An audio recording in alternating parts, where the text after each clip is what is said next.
supplies you'll need for this project include 3 colors of worsted weight yarn.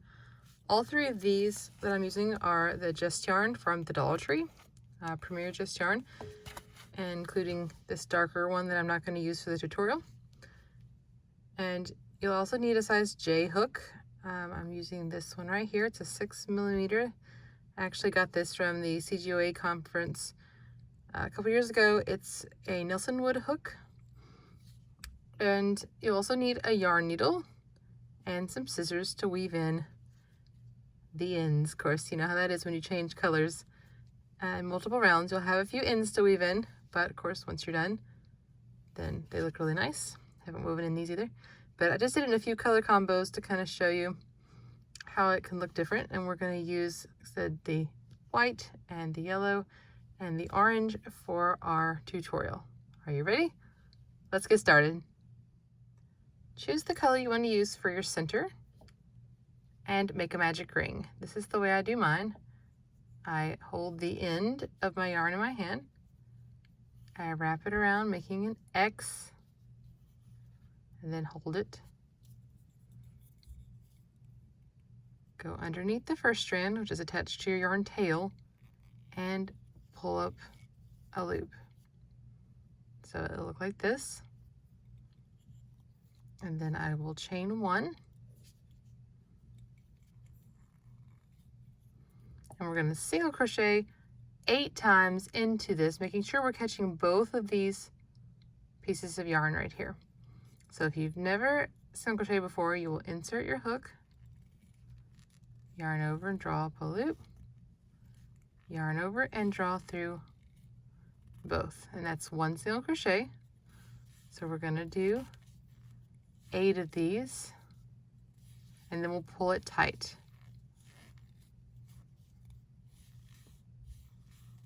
So go ahead and do 8 into your center ring. When you get to your last stitch, we're going to need to change colors. So here's the best way to do that.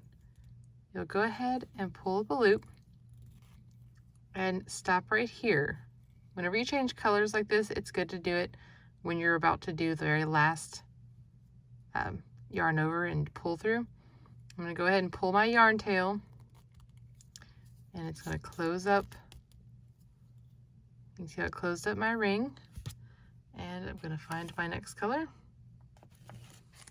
which is right here. I'm going to use the orange. I'm just going to lay it over my hook and pull through. Now we'll have to tighten these up a little bit here. And then I'm just going to slip stitch into my first single crochet. And this will close our first round. So at this point, this is when I go ahead and pull it a little tight. And I'm also going to go ahead and cut my yellow because I'm not going to need it anymore.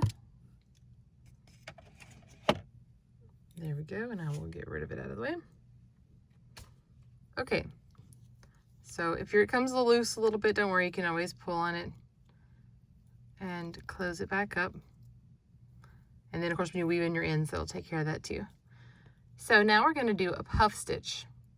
We're going to do 8 of these, 1 for each one of these stitches. So we're going to chain 1 to bring our yarn up a little bit higher.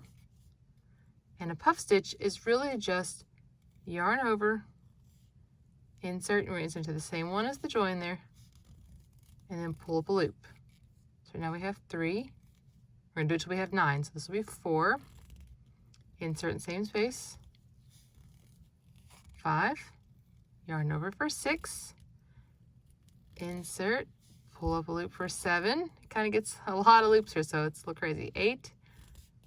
And then when you insert and pull up a loop, that is 9. So you have all of these here on your hook, yarn over, and pull through all of them, which sometimes it can be a little tricky. There we go. And then chain 3.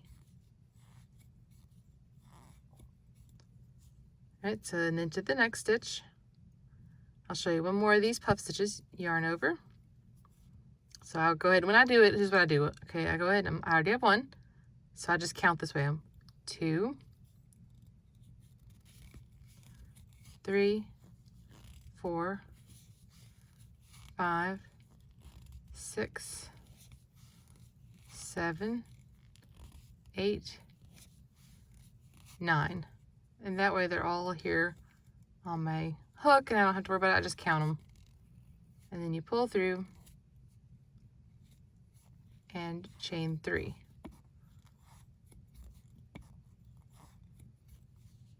So when you're done, you'll have 8 of these. So make sure you have 8. Sometimes when you get back over here, it's hard to tell, but I'll show you the end. So go ahead and go all the way around and I'll show you what my very last puff stitch looks like. So here we are. You can see I have 1, 2, 3, 4, 5, 6, 7. And don't let the little join here fool you, because as long as you work into the first stitch, like a couple times when I was making those other ones, I did not work into the same stitch, I forgot, and then I ended up having to come around and work into this one right here that was a different color, and that still worked out fine. So don't worry if you get to that point. And also this this will be taken care of later. So if you see this kind of hanging in the middle, and as you can see also my magic ring comes loose a little bit and I just fix it later. So for me, right now, I have this stitch, but like I said, if you get around and the only place you have is your joint, that still works, so don't worry about that. So I'm going to work this one.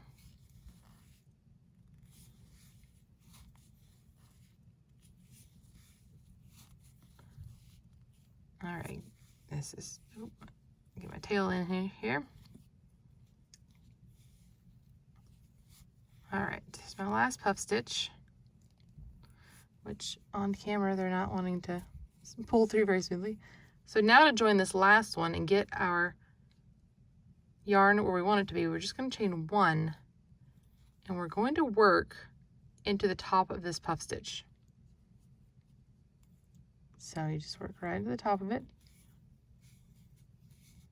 a double crochet, but since we're going to change colors, just pull through and leave 2 loops on your hook.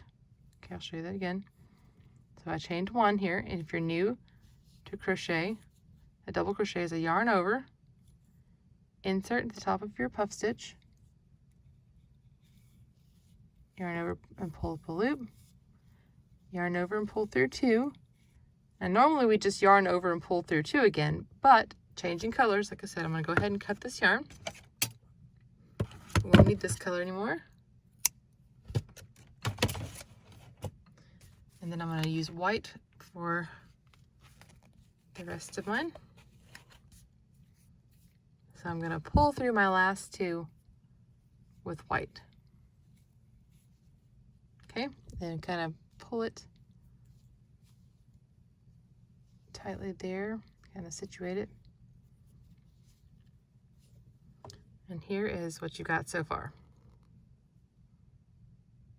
Okay, now we're going to be working into this chain space we just created. So chain 1, single crochet, chain 4,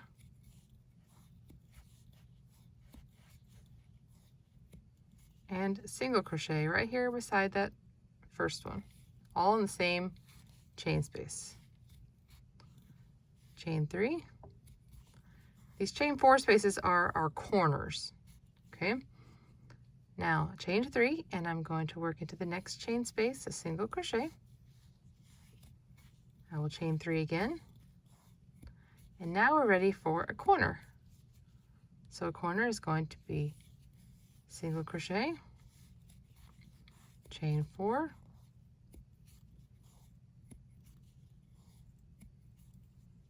and single crochet in the same chain 3 space. Then we'll work our way over to the other corner. So chain 3, single crochet in the next chain space, chain 3, and work a corner, single crochet, chain 4,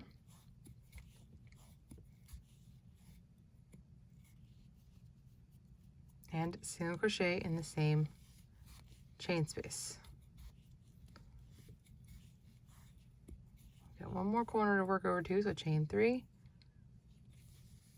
single crochet, chain 3, and we're going to work a corner right here, single, chain 4,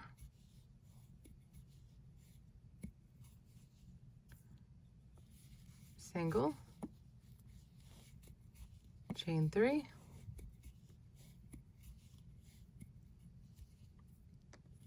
single crochet. Now chain 3, and we're here back at our original starting point, and we're just going to slip stitch into our first single crochet. Okay, it gives us our first area around here. I don't like it when my magic ring comes loose. I know it drives me nuts, but it always happens. All right, and then even right here, they just come loose. You just have to pull some of your yarns tighter before you weave them in. And now we have one more round to work, and it's going to be very similar to the last one. We're going to be working a corner in the chain 4 and then working across to the next one. So right here, chain 1, and work that corner into this chain 4 space. Chain 1, work chain 1, single crochet, chain 4, sorry about that, and then single crochet again in the same one, and then we'll work across, chain 3, single. We repeat it twice this time because we grew a bit. We had 8 original puff stitches. We have 12 of the chain spaces going on. Now we're getting a little bit larger, so chain 3 again, single crochet, chain 3, work our corner. Then whenever we get to a corner space, single, chain 4,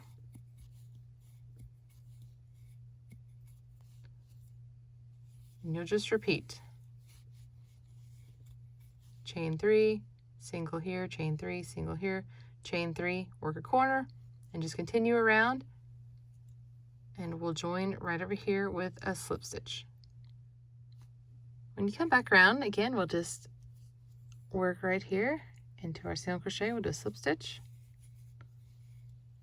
and that finishes it off. Now you could make this a lot bigger if you wanted to. You could keep going with this, always working a single crochet, chain 4, single crochet, and then just keep doing this chain 3, single crochet in each one until you get to the corner. So you could make it as large as you want. For me, this was a small one is what I wanted. So let me fasten off, and I'll show you the best way to fasten this off is to pull the yarn through, and we'll do an invisible join. We can do it with a hook or a needle. I'm going to do it with a needle here because I will just weave this in. You know, that's what I would do if I was working these. I would go ahead and just weave in all my ends. So it just makes sense. So here we go. We're right here. We just joined to this space right here. So skip the next, and you're going for the second chain. So we had 1, 2, and just follow this yarn. We're going to follow this part right here. So go through this chain,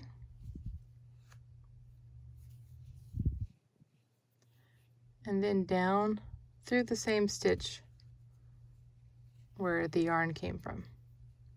And you can see how that makes it look like another stitch. So it gives you a nice invisible join there. And then you can come in and just weave these ends around here, and you'll have a nice finished square like this one, where you have your corners that are a little bit, you know, they have the chain 4, so they're a little different, and the nice flower, the floral in the middle. So I hope you've enjoyed this tutorial. Come visit us at love.life.yarn.com for more than 200 free patterns. Thanks for watching. We'll see you next time.